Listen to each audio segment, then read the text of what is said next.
Komisi 2 DPR RI tak masalah HUT RI ke-80 digelar di Jakarta.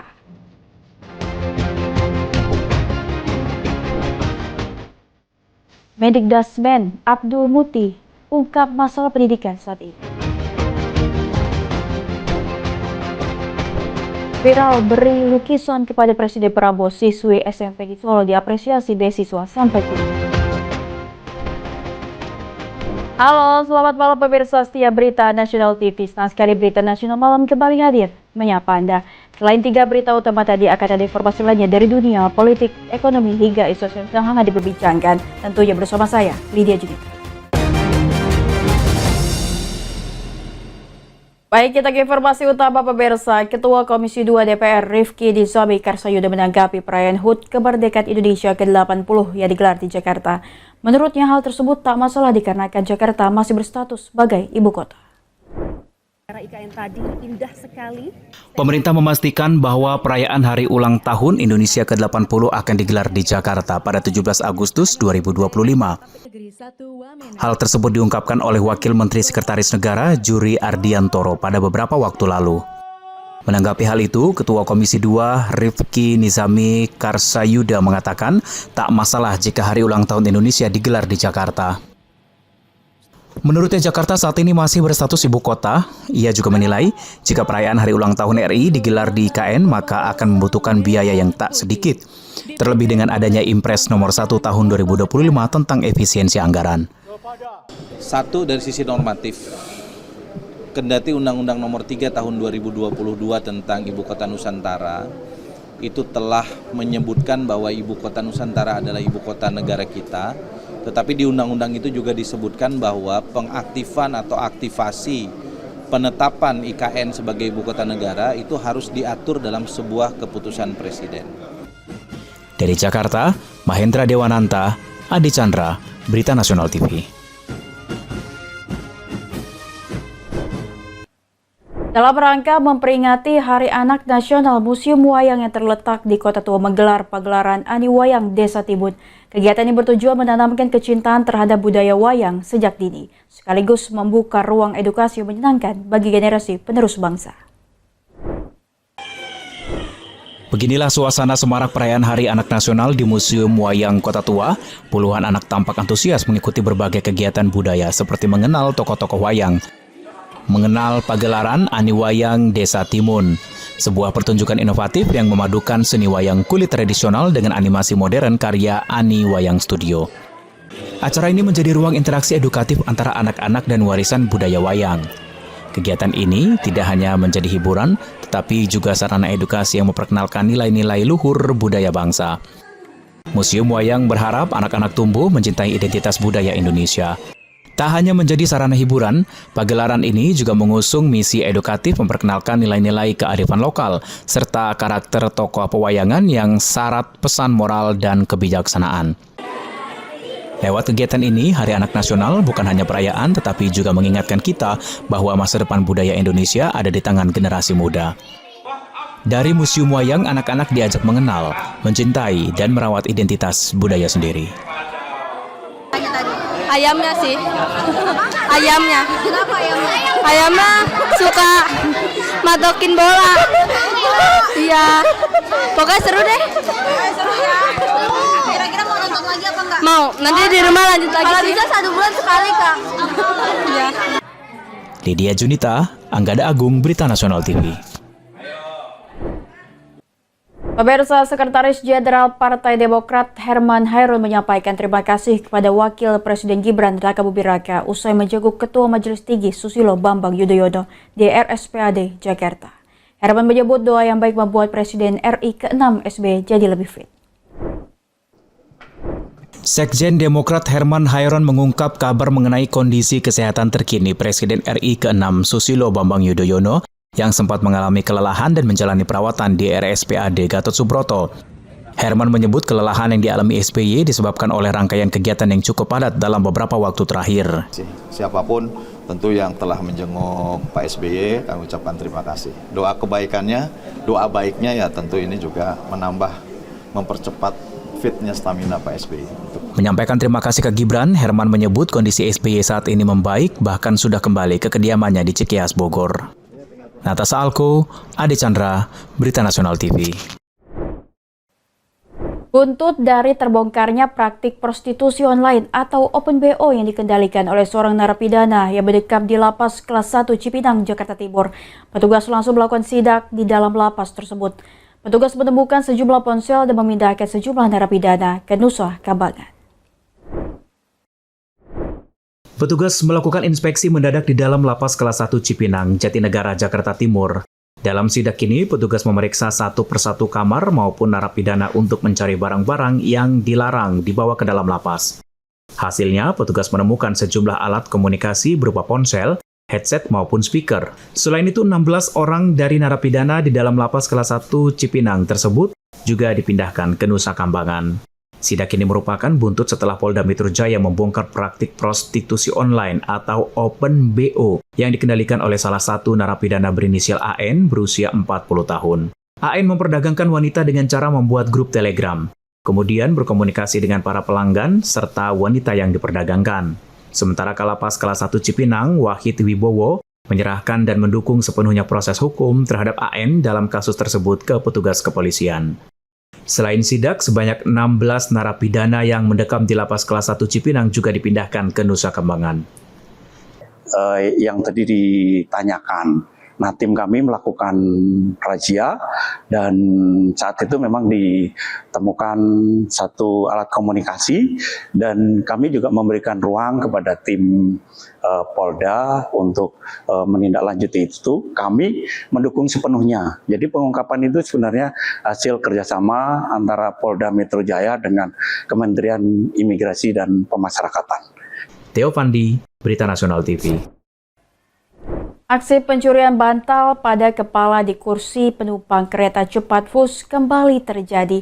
Pelaku beraksi saat menumpangi Wus dari Bandara Halim, Jakarta Timur menuju Bandung, Jawa Barat. Kini pelaku telah diamankan pihak kepolisian berdasarkan rekaman kamera CCTV gerbong kereta. Salah satu penumpang Wus yang melakukan perjalanan dari stasiun KCIC Halim, Makassar, Jakarta Timur menuju Bandung, Jawa Barat nekat menggasak 2 buah bantal kepala yang berada di kursi penumpang Wus. 2 buah bantal tersebut dicuri oleh pelaku dari kursi penumpang nomor urut 8D dan 8F. Berdasarkan rekaman kamera CCTV di gerbong kereta Wus, 2 buah bantal dicuri oleh salah satu penumpang dan langsung dimasukkan ke dalam tas. Pelaku kemudian berhasil ditangkap setelah petugas mengecek kamera CCTV dan pintu masuk yang langsung mengetahui data tiket serta identitas pelaku. General Manager Corporate Sekretari PT KCIC, Eva Hairunisa mengatakan bahwa saat ini kasus pencurian bantal tersebut tengah ditangani oleh petugas kepolisian. Pihaknya mendukung serta menyerahkan sepenuhnya proses hukum ke aparat kepolisian. Sementara KCIC juga menghimbau kepada seluruh pengguna Wus agar tidak melakukan tindakan perusakan, pencurian, dan hal lain yang melanggar aturan. Pasalnya setiap kejadian dapat terungkap melalui pembuktian rekaman kamera CCTV yang dipastikan lengkap terpasang dengan kondisi baik di sejumlah area pelayanan. Yang tersebar baik itu di stasiun, di prasarana, ataupun juga di dalam kereta. Di dalam kereta sendiri ada 44 CCTV, sehingga kami sangat mengingatkan kembali kepada masyarakat agar tidak melakukan hal-hal yang melanggar aturan ataupun pencurian dan pengrusakan, karena semuanya bisa terungkap ataupun bisa kita lihat, kita buktikan melalui CCTV yang terpasang. Theo Fandi, Berita Nasional TV. Pemirsa, jangan kemana-mana, setelah ini akan ada informasi Mendikdasmen Abdul Muti ungkap masalah pendidikan saat ini. Informasi selanjutnya sesaat lagi akan kami hadirkan usai jeda berikut ini.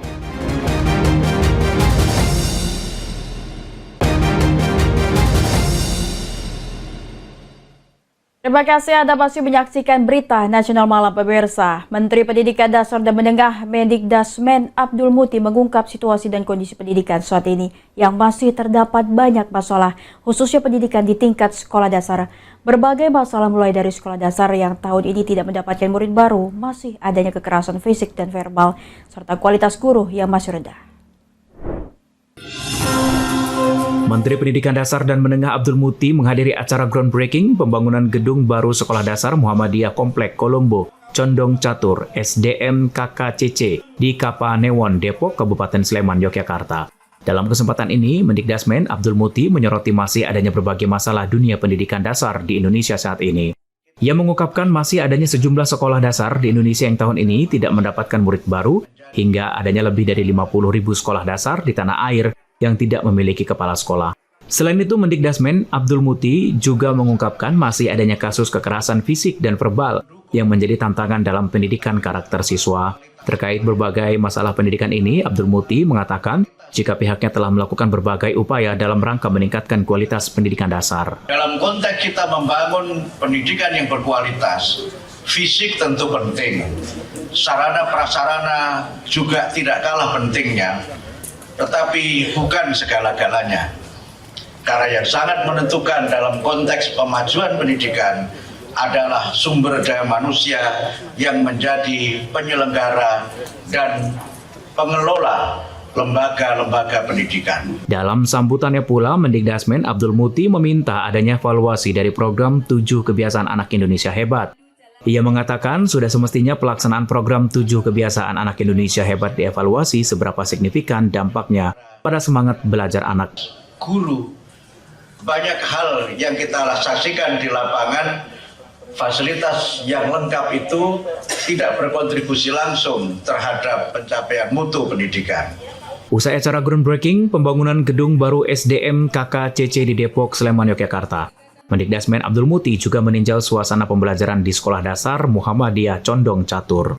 Sekolah Dasar Muhammadiyah Condong Catur di Sleman, Yogyakarta merupakan sekolah juara kedua nasional. Dan tahun ini, sekolah dasar swasta berbasis agama ini mencatat jumlah pendaftaran murid baru sebanyak 240 anak, sedangkan yang diterima hanya 126 siswa. Adapun total jumlah siswa saat ini sebanyak 864 anak dengan jumlah guru dan karyawan 115 orang. Dari Yogyakarta, Tim Liputan, Berita Nasional TV. Merebaknya isu beras oplosan yang meresahkan masyarakat membuat Satgas Pangan Polda Bali bersama Dinas Pertanian, Balai POM, dan Bulog melakukan inspeksi langsung ke sejumlah titik distribusi pangan di Provinsi Bali. Pengecekan dilakukan secara menyeluruh mulai dari tempat penggilingan padi hingga pasar tradisional. Inspeksi yang dilakukan Satgas Pangan Polda Bali bersama Dinas Pertanian, Balai POM, dan Bulog awalnya menyasar tempat penggilingan padi di wilayah Padang Sambian, Kaja, dan Pasar. Pada kesempatan tersebut, Satgas Pangan Polda Bali memeriksa tumpukan beras di dalam gudang untuk mengecek fisik bulir beras, tekstur, dan warna beras. Petugas juga melakukan pengecekan berat bersih pada kemasan beras premium untuk memastikan tidak ada pengurangan takaran. Hasilnya, seluruh kemasan yang diperiksa menunjukkan berat yang sesuai atau normal. Agung Ayu, salah seorang pemilik penggilingan beras lokal Bali, mengatakan dugaan peredaran beras premium oplosan memang cukup meresahkan warga. Dirinya menduga pengoplosan beras premium dengan beras kualitas grade 3 atau medium adalah para pemain besar. Sementara khusus di Bali, mayoritas tempat penggilingan hanya melayani segmen pengecer. Hal tersebut membuat isu peredaran beras premium oplosan tidak berdampak pada penjualan beras maupun harga beras Bali. Apalagi mayoritas masyarakat di Bali umumnya memasak menggunakan beras lokal Bali. Itu sebenarnya kemungkinan itu orang besar-besar itu yang memonopoli gini pasar. Kalau saya di sini soalnya kelasnya menengah, jadinya pangsa pasarnya itu kan berbeda. Dia kan bisa aja apa itu dari mungkin apa itu gininya oknumnya mungkin kan impor dikelola diapain gitu kan, mungkin ya kurang tahu saya juga. Direktur Reskrim Sus Polda Bali Kombes Teguh Widodo menjelaskan, sidak semacam ini merupakan awal dari pengawasan rutin dan berkelanjutan oleh Satgas Pangan di tengah merebaknya isu beras oplosan yang meresahkan masyarakat. Seperti kita ketahui bersama, sekarang di televisi marak berita adanya beras oplosan. Makanya kami berinisiatif Satgas Pangan di Polda Bali bekerjasama dengan dinas instansi terkait turun lapangan langsung. Tadi kita menuju ke penggilingan padi. Kemudian sekarang kita berada di pasar untuk mengecek secara langsung kondisi beras yang ada di wilayah Provinsi Bali ini. Dan kita dapati tadi untuk di Provinsi Bali, khususnya di beras premium. Di tengah merebaknya isu beras oplosan, secara umum ketersediaan beras Bali dalam kondisi surplus. Kebutuhan beras di Bali mencapai sekitar 414.000 ton per tahun dan saat ini stoknya sudah mencukupi. Untuk harga eceran tertinggi beras premium di pasar di Bali saat ini juga stabil mencapai Rp16.000 per kilogram. Dari Bali, Bagus Raditya, Berita Nasional TV.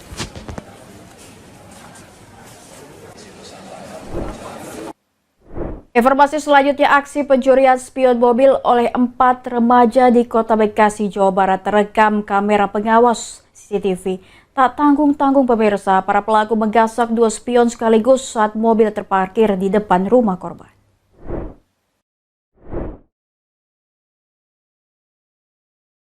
Inilah rekaman CCTV yang terpasang di sebuah rumah warga di Jalan Pemuda Barat 1, Kranji, Kota Bekasi, Jawa Barat. Dalam rekaman ini terlihat aksi pencurian 2 spion mobil yang dilakukan oleh 4 remaja.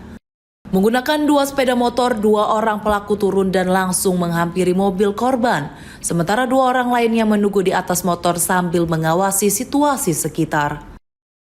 Tak butuh waktu lama, para pelaku berhasil melepas dan membawa kabur kedua spion mobil. Aksi mereka terjadi hanya dalam waktu tak lebih dari 5 menit. Setelah berhasil mengambil barang hasil curian, para pelaku langsung kabur menuju arah Jalan Raya Kranji. Warga menduga mereka merupakan kawanan profesional yang spesialis membidik spion mobil. Yang diambil apa, Bu? Apa tuh namanya? Spion ya? Spion dua. Dua-duanya diambil? Iya. Kalau dari CCTV itu pelakunya masih muda atau? Itu saya nggak lihat. Itu kan. Kasus kriminalitas di wilayah ini diketahui bukan yang pertama kali terjadi. Warga mengharapkan patroli rutin dan peningkatan keamanan di lingkungan tempat tinggal mereka agar kejadian serupa tidak terulang. Dari Bekasi, Muhammad Ridwan, Berita Nasional TV. 2 orang pria diduga anggota sebuah organisasi masyarakat di Kota Bekasi, Jawa Barat menodongkan senjata tajam kepada seorang pedagang nanas. Aksi itu terjadi setelah korban menolak memberikan dagangannya secara cuma-cuma. Insiden tersebut terekam kamera CCTV di sekitar lokasi. Inilah rekaman kamera pengintai CCTV di sebuah gudang di Jalan Mustika Sari, Kecamatan Mustika Jaya, Kota Bekasi, Jawa Barat. Nampak 2 pria menggunakan sepeda motor mendatangi lapak seorang pedagang nanas di tepi jalan. Keduanya disebut-sebut anggota organisasi masyarakat atau ormas yang meminta sebungkus nanas secara paksa. Korban menolak. Kedua Bang Jago Merah, seorang di antaranya menodongkan senjata tajam ke arah pedagang. Peristiwa ini terjadi pada Kamis 17 Juli 2025.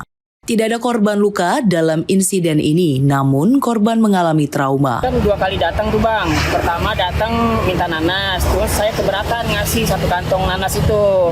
Akhirnya cekcok biasalah gitu kan, adu mulut. Terus dia nggak terima mungkin ya, ngelarang-larang saya nurunin nanas juga di depan perumahan saya itu. Nah saya juga nggak terima. Akhirnya kan cekcok lagi tuh, terus dia pergi terus datang lagi selang kurang lebih 20 menit datang lagi bawa golok itu Bang. Oh itu yang seperti yang terlihat di video ngejar-ngejar saya itu ya. Selanjutnya korban melapor ke polisi, kini polisi sedang menyelidiki dan memburu para pelaku. Dari Bekasi, Jawa Barat, Muhammad Ridwan, Berita Nasional TV. Subdit Resmob Ditreskrimum Polda Metro Jaya melakukan reka ulang pembunuhan seorang wanita yang mayatnya disembunyikan dalam semak-semak dan dalam keadaan tangan terborgol. Warga yang mendatangi lokasi pun terpancing emosi dan berusaha menghakimi para pelaku. Rangkaian penyelidikan kasus pembunuhan wanita yang ditemukan tak bernyawa dengan kondisi mayat sudah membusuk di lahan kosong Desa Cibugo, Kecamatan Cisauk, Kabupaten Tangerang, terus dilakukan secara maraton oleh Subdit Resmob Ditreskrimum Polda Metro Jaya. Telah berhasil menangkap 3 orang pelaku berinisial RRP atau AP anak di bawah umur, IF pada tanggal 17 2025 di 3 lokasi berbeda, yakni Tegal, Serpong, dan Bogor. Unit 4 Subdiresmob Direskrimum Polda Metro Jaya melakukan reka adegan dengan membawa seluruh pelaku, mulai dari pertemuan hingga pembunuhan terhadap korban. Berdasarkan keterangan pelaku utama RRP, mantan pacar korban, penyidik menemukan fakta-fakta baru yang mengarah kepada pembunuhan berencana. Tidak hanya itu, para pelaku secara bergiliran memperkosa korban sebelum membunuhnya. Dan penyidik juga menemukan jika borgol yang dipakai oleh pelaku merupakan milik ayah pelaku RRP yang bekerja sebagai petugas keamanan di daerah Jakarta Barat. Jadi untuk rekonstruksi pada hari ini yang awalnya kita agendakan ada 65 adegan, kemudian perkembangan di TKP, kemudian menjadi 75 adegan. Sebelumnya, penemuan jasad wanita pada lahan kosong pada 17 Juli 2025 lalu menghebohkan warga desa Cibugol, Kecamatan Cisau, Kabupaten Tangerang. Jasad berjenis kelamin perempuan yang belakangan diketahui bernama Amelia Putri Sari Devi ditemukan tertutup semak-semak dengan luka tusukan pada sejumlah anggota tubuh dan tangan terborgol. Dari Kabupaten Tangerang, Tim Liputan Berita Nasional TV.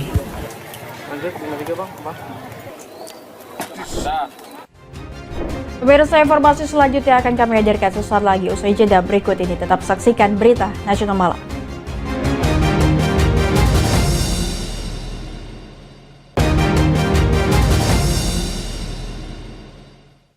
Pemirsa, terima kasih Anda masih menyaksikan Berita Nasional Malam. Kiasatida Kalista Cordelia Prabowo, siswi kelas 9 SMP Negeri 3 Solo ini viral di media sosial. Aksinya viral usai menyerahkan hasil karya lukisannya langsung diterima oleh Presiden Prabowo Subianto saat melakukan kunjungan kerja di Solo, Jawa Tengah. Siswi SMP Negeri 3 Solo, Kiasatina Kalista Cordelia, senang mendapat beasiswa pendidikan sampai perguruan tinggi dari Presiden Prabowo Subianto setelah menyambut perjalanan Presiden dari Solo menuju Klaten beberapa waktu lalu. Aksi yang dilakukan oleh Kiasatina Kalista Cordelia Prabowo ini dilakukan secara spontan. Siswi kelas 9 SMP Negeri 3 Solo ini langsung menyerahkan lukisan bergambar Presiden Prabowo ketika Presiden Republik Indonesia tersebut melintas di jalan saat melakukan kunjungan kerja di Solo, Jawa Tengah. Siswi tersebut sempat merasa syok dan ngeblank ketika Presiden Prabowo berhenti dan menerima hasil karya lukisan milik siswi SMP tersebut. Presiden Prabowo juga sempat memanggil siswi tersebut dan menanyakan alamat rumah serta tempat sekolah di mana ia mengenyam pendidikan.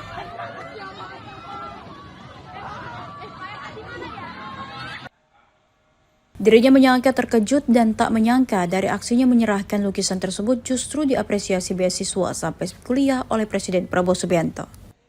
Dan pada Selasa 22 Juli 2025, Wali Kota Solo Respati Ardi mengundang Kiasatida Kalista Cordelia untuk datang ke kantor Balai Kota. Siswi tersebut mendapat hadiah buku Paradoks Indonesia karya Presiden Prabowo. Yang sangat besar kepada Pak Prabowo sudah memberikan apresiasi kepada saya dan sudah mengambil lukisan saya, dan ini hadiah dari Pak Respati Wali Kota Solo. Terima kasih ya Pak. Kepala SMP Negeri 3 Solo, Kucisti Ike, mengatakan saat itu sekolahnya meminta siswa kelas 7, 8, dan kelas 9 dan guru untuk menyambut Presiden. Totalnya ada 800 orang, hal itu dilakukan sesuai dengan arahan Dinas Pendidikan Kota Solo. Identitas dari Mbak Kia, dan kami tanyakan ini terkait tindak lanjut Pak Presiden Prabowo yang mau memberikan beasiswa kepada Mbak Kia. Dari Solo, Jawa Tengah, kontributor Berita Nasional TV melaporkan.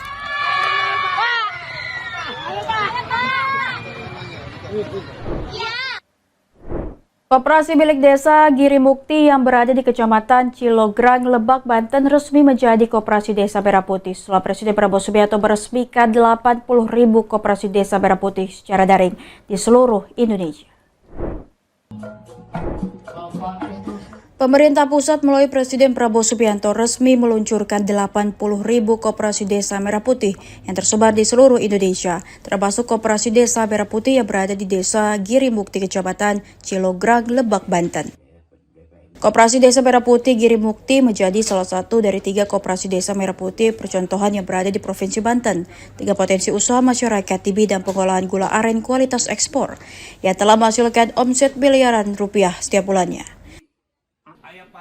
Dalam peresmian yang dilakukan secara daring tersebut, Bupati Lebak Hasbi Jayabaya turut menyerahkan surat keputusan Koperasi Desa Merah Putih kepada anggota koperasi, serta turut melihat kesiapan Koperasi Desa Merah Putih milik Desa Giri Mukti.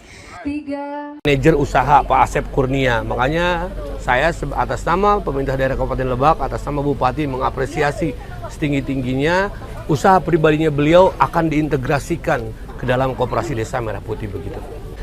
Sementara itu, anggota Koperasi Desa Merah Putih Giri Mukti mengucapkan terima kasih kepada Presiden Prabowo Subianto karena telah membantu meringankan perekonomian masyarakat. Melalui hadirnya Koperasi Desa Merah Putih di tengah perekonomian yang sedang lesu, bisa menjadi percontohan untuk KDMP-KDMP yang lain dan bisa menularkan bisnis-bisnis apa yang bisa kami support ke KDMP yang lain. Jadi kolaborasi, bukan hanya KDMP Giri Mukti saja nih yang berjalan, tapi ada 9 desa lagi yang ada di Kecamatan Ciloglang KDMP, itu akan menjadi concern kami juga Pak untuk berkolaborasi. Artinya dalam sambutannya, Presiden Prabowo menegaskan bahwa koperasi adalah alat perjuangan rakyat kecil untuk menjadi kuat secara ekonomi melalui gerakan nasional strategis dalam mensejahterakan rakyat Indonesia. Dari Lebak, Banten, kontributor Berita Nasional TV melaporkan. Pemirsa, demikian Berita Nasional Malam telah menemani Anda. Tentunya saya Lydia Jinita beserta kru yang bertugas pamit undur diri. Selamat malam dan selamat beristirahat.